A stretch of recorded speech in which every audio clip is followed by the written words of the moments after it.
and welcome to week 7 of English 120. This week we're going to begin reading The Valley of the Moon.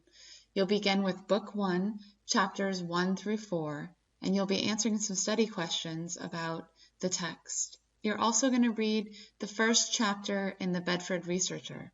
This chapter talks about what it's like to begin to join a conversation about a topic to do research.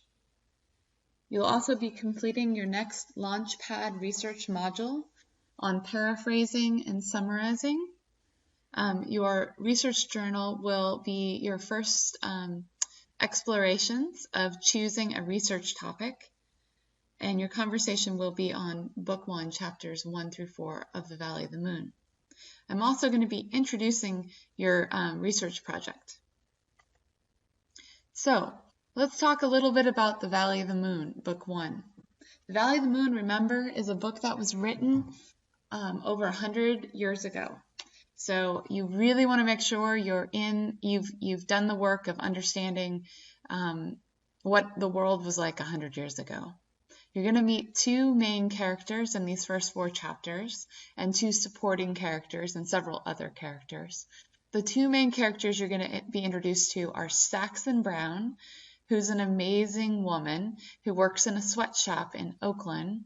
And you'll also meet Billy Roberts, who you'll see very quickly Saxon is very interested in, and Billy's very interested in her. Billy Roberts is a former prize fighter. You'll remember from last week that a prize fighter is a bare knuckle fighter, very much a celebrity from the time period when he was fighting. Saxon and Billy are very different from their friends, Mary, who works with Saxon at the sweatshop, and Bert, who is a really good friend of Billy's. You'll see their interactions in these first 4 chapters, and I really want you to think about how they are different. Also, you're going to meet Sarah, who you'll find out more information about, and I'd really like you to pay attention to how Sarah feels about the circumstances she's in. So go ahead and answer all of these questions about the Valley of the Moon. You're going to be posting these as part of your conversation. Please use evidence from the text. That means you're going to use quotations to support all the answers that you give, and always cite the page number whenever you use a quotation to support what you're saying. Now, bear with the first chapter. It's difficult. It gets a lot easier after you read that first chapter. If you are lost at all while you're reading this, please don't hesitate to stop by my office hours or to make an appointment with me if you can't stop by my office hours, okay? I think you're going to enjoy it. Use this conversation. First, you'll post your own answers. Then you're going to respond to your peers' answers. Only respond to at least 3 of your peers' posts. And make sure when you respond, don't just say, hey, that's a great post, good job. Really extend the conversation. Maybe when you were reading about this person's description of the sweatshop, that made you think about the apostate and a passage that you read in the apostate. Bring that in. That's extending the conversation, okay? Good luck with this, you guys. I look forward to seeing your conversation. This week, your research module will be on correct paraphrasing and summarizing. You're going to learn how to do it and how to use it in your research. This is really a vital tool that you're going to need for your research project beginning next week. So please make sure you put a lot of effort into this and really understand it. Remember, you get 2 times to take those tests. So don't, if you really have a difficult time the first time, don't just automatically take it again. Wait, and then go through the material again and then take it. And as always, you can ask me questions if you have any. So I'm going to introduce to you the rest of the semester. So what we're going to be working on is our research project. The next big assignment after you choose your topic, which we're going to begin working on this week, is to create a research prospectus. This will be really a study of how you will conduct your research, and it'll be a kind of an introduction to your topic. More information about the research prospectus will be posted next week, and I'll take you step by step through how you get the work done. It won't be due until the end of week 9. Then in week 10, we'll have conferences to talk about your research prospectus. I'll go over your topic. We'll make a plan together to see how you will conduct your research, where I suggest you go, how you'll get ready to write your research project. The next thing you'll do is you'll be outlining the subtopics you really want to think about talking about when you're doing your research, and creating an outline of your paper. You'll also be gathering a list of sources. You're going to try to find a variety of sources using the R library, not just Googling things, right? The idea is we're going to really try to understand how to use R library as a resource and how to do research using academic articles and books.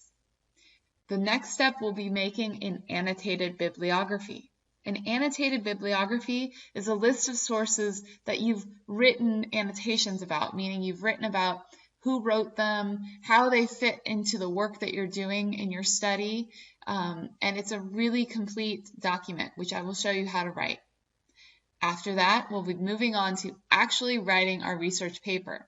The first draft, and that is a very completed draft, is due in week 14.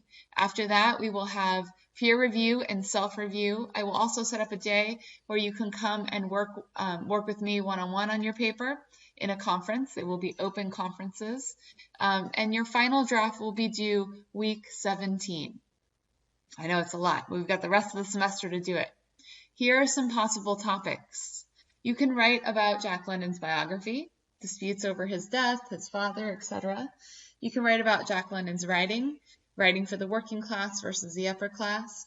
You can write about Jack London's many homes, Jack London State Historic Park, Charmian London, one of my favorite topics these days, prize fighting versus modern day fighting, sweatshops, child labor, the role of women in the early 1900s, women in the workplace in the early 1900s, sustainable farming methods, naturalism, the 1906 earthquake versus modern earthquakes, socialism, capitalism, strikes and unions and riots, the Klondike, Kelly's Army, the working class in the early 1900s versus now, Jack London's nonfiction writing, the political scene in the early 1900s versus now, marriage in the early 1900s versus now, environmental concerns of the early 1900s versus today.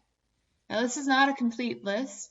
There are also topics that are listed in the introduction by Earl Labor to the portable Jack London that you read earlier in the semester.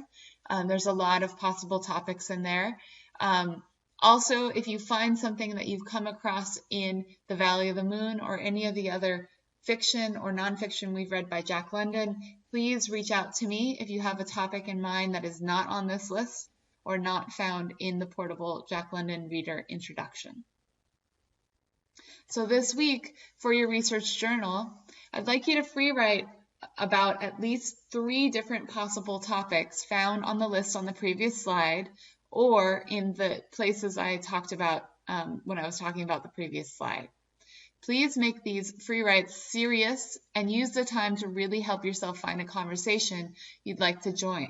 So that means find 3 topics, write free writes about 3 topics in order to discover one that you really want to write about for your research project. The idea is at the end of this, and I'd like you to make this at least 200 words for each free write. So please make sure this is long enough that you can really get some work done. Think of it as 1 full page per free write. It should be at least 10 minutes of continuous writing on each topic. And post that in your research journal this week. All right, that's it for this week. Next week, you're going to be reading The Valley of the Moon, Book 1, Chapters 5 through 10, and you're going to be answering study questions about these chapters. You'll also be reading The Bedford Researcher, Chapter 2. You'll also be completing another module in Launchpad, a research module, and your research journal will be about your research topic, which you will have chosen by next week. The conversation will be on Book 1, Chapters 5 through 10, and I will introduce the Research Prospectus assignment. If you have any questions, as always, please reach out to me or set up a time to, or stop by my office hours or set up a time to meet with me. I look forward to seeing you on